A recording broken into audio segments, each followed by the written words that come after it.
What's up, Taiwan? I'm Sandy Chi with 10 minutes of news from here in Taiwan and around the world. The head of the U.S. Representative Office in Taipei has announced its primary objectives in supporting Taiwan. Sandra Outkirk, the de facto U.S. ambassador to Taiwan, says the U.S. will support Taiwan's defense and cybersecurity. In diplomacy, the U.S. backs expanding Taiwan's international space and deepening personal connections. Economically, the U.S. supports stronger trade ties and building global supply chain resilience. Outkirk also says the results of last weekend's elections would not change the way the U.S. works with Taiwan. The United States takes its responsibilities under the Taiwan Relations Act very, very seriously. We will work with the elected, leaders to craft a defense sales program that is appropriate to the capabilities that Taiwan needs. This has been something that the United States has done for decades, and that we will continue to do, whatever happens in any future election, regardless of who wins or loses. Taiwan's military has conducted parachute jumping exercises aimed at preparing its armed forces to respond quickly in an event of an attack. The exercises were carried out in the southern city of Pingtung on Tuesday. The military regularly practices these kinds of drills, which use the US-made C-130 aircraft to transport troops. The drills even attracted a group of local school students who were able to get front row seats to the action. Taiwan's ruling Democratic Progressive Party has had cause to reflect after bruising losses in Saturday's local elections. Rick Loward spoke to local journalist Brian Hugh to find out what comes next for the party and for President Tsai Ing-wen. What exactly do you think the local election losses mean for the ruling Democratic Progressive Party? What do you think is happening in the party headquarters right now?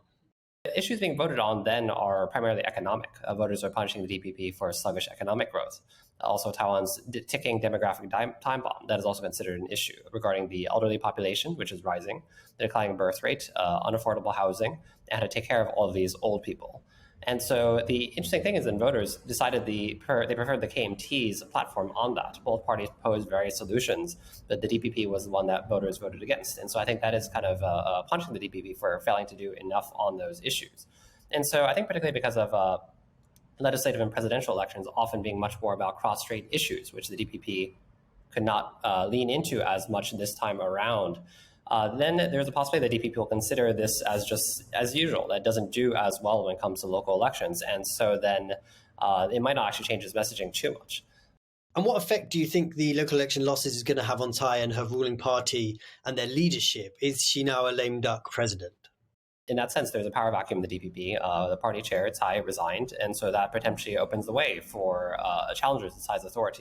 So the ability to get stuff done in the next, effectively, 13 months will be much more difficult for Tsai. And so I think the ability to do that will really kind of be contingent. And I think that particularly, one will see perhaps more disparate messaging from the DPP as people are jockeying for being the presidential contender of the DPP. And so I think Tsai will not be able to control the party in that sense. What impact will this local election loss have on the ruling Democratic Progressive Party as it gets ready for the all-important presidential and parliamentary elections, which are now just 13 months away? I think a lot of it will have to do with the choice of presidential candidates, also who it decides to field as legislator candidates in the next round of elections. And so I think that kind of a shakeup within the party is really the biggest determinant. The question then is whether the DPP will adjust anything in terms of messaging, or if it will expect, as with the last elections, for cross-strait relations to kind of loom large. It's possible that the current set of protests in China, for example, will become another way to focus fire regarding this issue, such as occurred with Hong Kong in lead up to 2020. In China, protests have continued for another night in one of the most significant protest events in the country for decades. But the seeds of this unrest have been building for months, as James Stater reports. Across China, protests have erupted.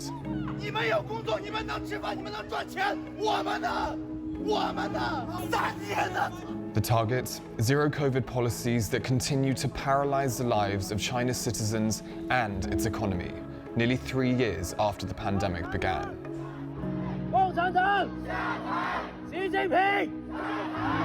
But for demonstrators, COVID restrictions were just the breaking point. They're now calling for a free press, democratic reform, and most boldly, for Chinese President Xi Jinping to step down. The protests are unprecedented.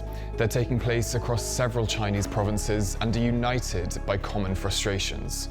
Activity has been reported in Shanghai, Nanjing, Chengdu, Guangzhou, Wuhan, as well as China's capital, Beijing. And the world is watching. People overseas are showing their support for the protesters, including in London, Sydney, Tokyo, and Taipei. In China, openly criticizing the government comes with high risk, but frustrations over draconian COVID measures have been building for months. On October the 13th, a protester hangs banners from a bridge in central Beijing, calling for an end to COVID lockdowns and Xi Jinping's rule. In late October, workers flee a Foxconn plant in China's Henan province amid fears of a factory-wide lockdown. And in mid-November, residents of the southern city Guangzhou protests against stay-at-home orders. But the spark for nationwide unrest came in Urumqi, the capital of China's most westerly province, Xinjiang. People in the region have already been living under one of China's longest lockdowns since the pandemic began. On November 24th, an apartment fire there killed 10 people. Locals say COVID restrictions trapped people in their homes, but Chinese authorities dispute this claim.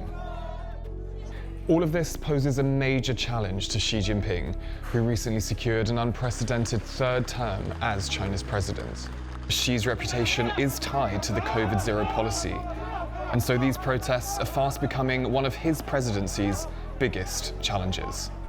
Alex Chen and James Chater for TaiwanPlus. The proper handling of historical artifacts has been a topic of conservation in Taiwan following revelations that staffers at the National TaiwanPlus Museum damaged several items. Eric Gao reports on how a museum in central Taiwan preserves the pieces in its collection. It's a complicated process getting into the storage area of Taichung City's National Museum of Natural Science. Staffers need to pass a facial recognition scan and then step on a special mat to clean contaminants off their shoes. This is all to protect the items inside, like these 80-year-old embroidered clothing items from the indigenous Daiyan people. The museum also holds these land contracts from the Qing dynasty, written over 300 years ago. 尽量做一些措施，让它不要快速的去劣化。那当然，文物它慢慢，它的生命一定是在递减。那但是只是说，递减的速度不要这么快。To preserve all these items, the museum has 19 storage areas, each with precisely controlled climate conditions.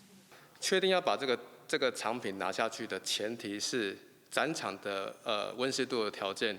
还有就是安全性都要非常的确定。To extend the life of the relics, the museum is working to digitize its collection. 然后因为每一次翻动可能就是一次的损伤，所以通常数位化是让更多的大众近距离的接触到它。It's a lot of work, but it's worth it to ensure that the public can enjoy these priceless artifacts for generations to come. Liao Nian, Irene Wu, and Eric Gao for TaiwanPlus. Thank you for watching What's Up Taiwan. Remember to download the TaiwanPlus app for more stories from Taiwan and around the world.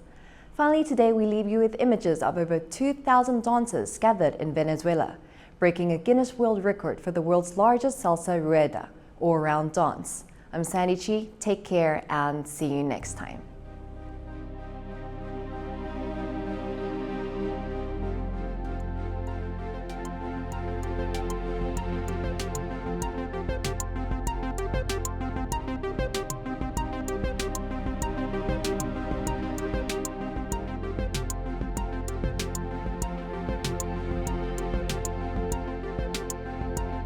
Thank you.